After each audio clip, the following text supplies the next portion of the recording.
Entonces, le damos la bienvenida a la maestra Erika Ruiz Sandoval, quien en esta ocasión nos acompaña para nuestro seminario interno.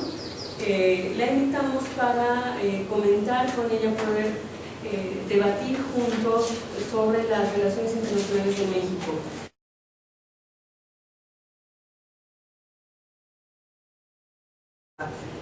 Cuando se empezó a torcer el barco, pues desde luego cuando nacimos, en los años 70, primero con Luis Echeverría y ese final de sexenio, y luego ya el de López Portillo, que sí definitivamente nos pone en una situación bastante complicada.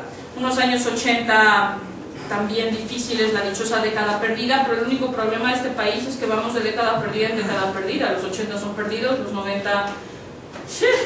y esta primera de los 2000, yo ya no sé qué vamos a decir, si son perdidos o no, me parece que sí.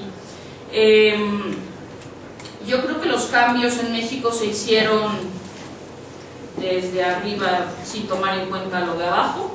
Es una estrategia claramente top-down, una apertura que se hizo como salto al vacío y sin red, me parece. Convencidos de que no había otra estrategia en aquel momento, que no había ninguna otra opción más que esa, era decir, bueno, México tiene que alcanzar lo que no había alcanzado antes, por consiguiente hay que ingresar al GATT, hay que bajar los aranceles de manera unilateral, hay que sumarnos una vez al carro de la globalización y pasar para además anclar un modelo económico distinto, que no llegará el gobierno de Vicente Fox, una supuesta alternancia. Los que escriben el libro del juicio del siglo dicen que esta fue la llegada de la democracia. Yo me resisto como tortuga boca arriba a creerlo. Creo que puede ser el principio de una historia, pero si esto ya es el final, si ya lo vimos todo, pues yo no quedo satisfecha. Yo no creo que esto sea una democracia pujante y plena, pero ni remotamente, ¿no? Y sin embargo, bueno, o sea, para algunas personas la alternancia de partido en el poder es un signo de democracia. Bueno, está bien. Y llega un gobierno que yo creo que tenía un plan muy claro para llegar al 2 de julio, pero para el 3 de julio no tenían mucha idea de qué iban a hacer, ¿no? O sea, el chiste era, vamos a sacar al PRI de los pinoles, ¿no? A las alimañas, tepocatas y víboras prietas, cosa que me parece espectacular, pero una vez que ganaron, yo creo que ni ellos mismos se lo creían y fue así de, ¿no? Creo que el único rubro en el que sí tenían más o menos una idea era en política exterior, porque el primer canciller será Jorge Castañeda. Ahora, que el plan de Castañeda fuera realizable, real, existente, etcétera, pues no, está hecho por Jorge Castañeda. Y tenía, pues, supuestamente 3 pilares, ¿no? Profundización de relaciones con Estados Unidos, para dar el siguiente paso y hablar incluso de una cosa que yo creo que las carcajadas en Ottawa y Washington se siguen escuchando, de Comunidad de América del Norte, tratando de seguir el modelo europeo. Esa era la propuesta, ¿no? Pues así como en la Comunidad Europea pudieron ayudar a desarrollar España, Portugal, Grecia, etcétera, pues ahora háganlo con México, Estados Unidos y Canadá. Obviamente Estados Unidos y Canadá dijeron sí, hombre, ¿y qué más? ¿Tienes pago para América? Un segundo pilar que decía, vamos a diversificar las relaciones con Asia, América Latina y Europa, que eso es un mantra permanente de la política exterior de México. Cada sexenio se dirá lo mismo, vamos a diversificar, y se hace, pues no realmente. Y un tercero que tenía que ver con actuación en foros multilaterales. Creo que también es un sexenio que al igual que este, se concentra sobre todo en organizar eventos, ¿no? Hace poco existía la discusión de si a México había que cambiarle el nombre de Estados Unidos Mexicanos, que nadie lo utiliza, por el de México. Pues yo digo que ya mejor le pongan turismo y convenciones, francamente, porque se hacen y se hacen y se hacen cumbres de las que yo difícilmente entiendo qué es lo que saca a este país. Yo supondría que si eres anfitrión de la cumbre, traes agenda para esa cumbre, ¿no? Y a México le termina pasando cosas como cuando tú haces una fiesta para invitar al niño que te gusta y luego te lo vuela tu mejor amiga en tu casa, en tu fiesta. Y le ha pasado, pues le pasó con Monterrey y le sigue pasando. En este sexenio con Felipe Calderón hemos visto el mismo escenario de no ser la COP16. Todas las otras cumbres le han robado el mandado de la manera más abierta, particularmente en la cumbre de Cancún, que proponía la creación de la Comunidad de Estados Latinoamericanos y del Caribe.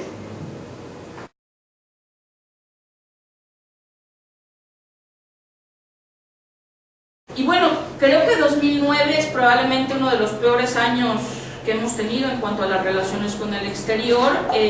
No solamente viene la crisis económica, donde se revela que definitivamente este país, a pesar de ser el que tiene más acuerdos de libre comercio que ningún otro, pues depende absolutamente de lo que pasa en la economía estadounidense, al 100%, aunque solamente le exporta el 80%, pero no tenemos realmente alternativa. Y se depende de la economía estadounidense no solamente para lo que se vende y lo que se compra, sino también en materia de las remesas. Y eso es otro de los temas que en este país se discute y se discute muy poco. Nuestro modelo económico está anclado a eso, a la venta, a la compra y a las remesas que llegan de Estados Unidos. Y el escenario en ese sentido no es que esté cambiando, ya cambió, ¿no? En materia migratoria, Estados Unidos está tomando medidas, y más allá que sea el gobierno estadounidense, son los gobiernos estatales los que están tomando medidas, incluso las ciudades estadounidenses los que están tomando medidas, y en ese sentido el panorama migratorio cambia totalmente. Entonces esta dependencia profunda de los ingresos por remesas es que no es sostenible ni siquiera en el corto plazo. ¿Y cuál es la medida que se está tomando para modificar eso? ¿Alguien lo está estudiando? ¿Alguien lo está viendo? ¿Alguien lo está considerando? Incluso desde la perspectiva de balanza de pagos, no. En cuanto a la recuperación de la economía estadounidense, pues estamos viendo que está costando muchísimo más trabajo del que hubiéramos creído.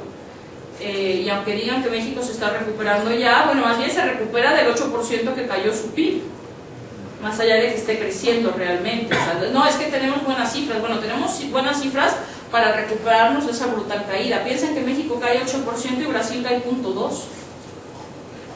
Claro, porque el modelo brasileño y el modelo del resto de América del Sur es totalmente distinto. Ellos no dependen de América del Norte en ningún escenario, y en todo caso tienen mucha más diversificada su economía y han sabido aprovechar, de manera que este país no ha podido, el boom del precio de los alimentos, por ejemplo.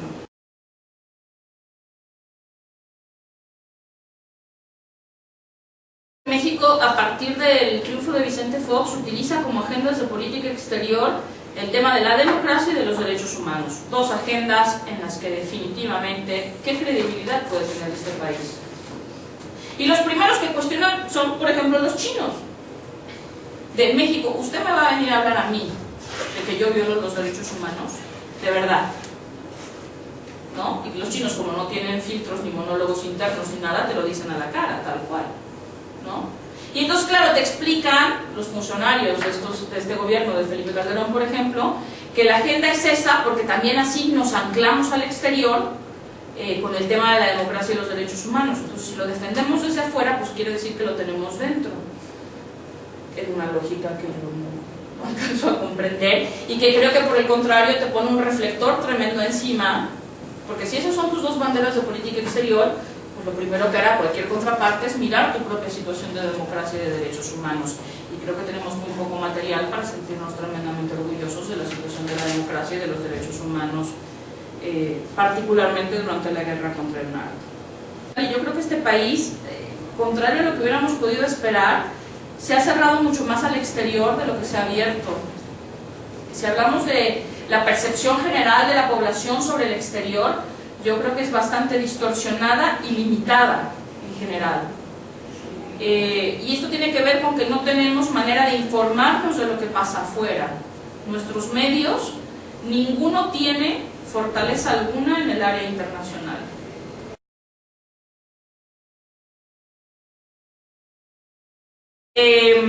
Entonces, con la Unión Europea, gran misterio. Estamos percibiendo realmente lo que le está pasando al proceso de integración, estamos dándonos cuenta de lo que les está ocurriendo, qué peligros hay en esta relación, cómo nos están viendo los europeos. Los europeos cada martes, jueves y domingo sacan una declaración diciendo es que ustedes no van a poder ganar la guerra contra las drogas. Ok. Sí, pues, y tienen toda la razón, ¿no? Estamos dialogando realmente con los europeos en los foros multilaterales, realmente tenemos este diálogo político de alto nivel, realmente nos enteramos de qué pasa, no. En el caso de América Latina, México durante los últimos 10 años ha vivido una profunda obsesión con Brasil. Si ustedes veían, por ejemplo, cifras de comercio de inversión en la página de la Secretaría de Economía durante el sexenio de Vicente Fox y alguna parte del gobierno de Calderón, siempre venían en comparación con Brasil. ¿Por qué? Porque lero, Brasil tiene menos. ¿Y por qué la obsesión satánica? ¿Por qué no nos compara con China, por ejemplo? Para que entonces sí se siente en su nopal a llorar y se dé cuenta que pues, la inversión que está recibiendo China vis-a-vis México, nada que ver. O por qué no compara con Corea del Sur, si quiere poner un país más chiquitillo. ¿No? No, con Brasil. ¿Por qué? Porque desde México la percepción es, a ver, ahí está Brasil y quiere ser líder de América Latina, pero el líder soy yo. Bueno, para ser líder alguien tendría que seguir. ¿Quién nos está siguiendo en América Latina? ¿Quién está buscando los mismos esquemas, pasos, modelos, procesos que México? Yo creo que nadie. Yo creo que no hay un solo país en América Latina que siga mirando a México como ejemplo. Si acaso, y ahí me dirán más bien ustedes, los centroamericanos, y aún así yo creo que están bastante decepcionados del papel de México en los últimos años, de la falta de reacción de México, de la falta de cooperación de México.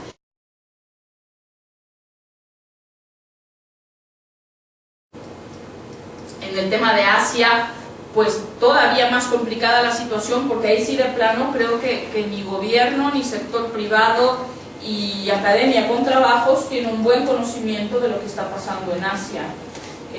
Creo que se empiezan a mover cosas en la academia tratando de estudiar un poco más a China contemporánea y entenderla mejor, y hay alumnos que se empiezan a formar estudiando mandarín y todo, pero lo que tiene que ver con el aparato burocrático no sabe, no contesta.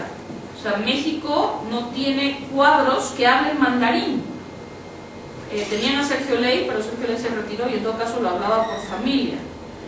Y cuando uno le explica que, bueno, no, pero les podemos hablar en inglés, te van a llevar al baile, ¿no? Porque usted realmente, ante semejante gigante económico, que además tiene usted una relación de 17 a 1, o sea, por cada 17 cosas que te venden los chinos, tú le vendes una. Y no te estás formando, no te estás preparando, no te estás metiendo, no te estás empapando un poco más de Asia, pues creo que te equivocas también en tu estrategia de manera evidente.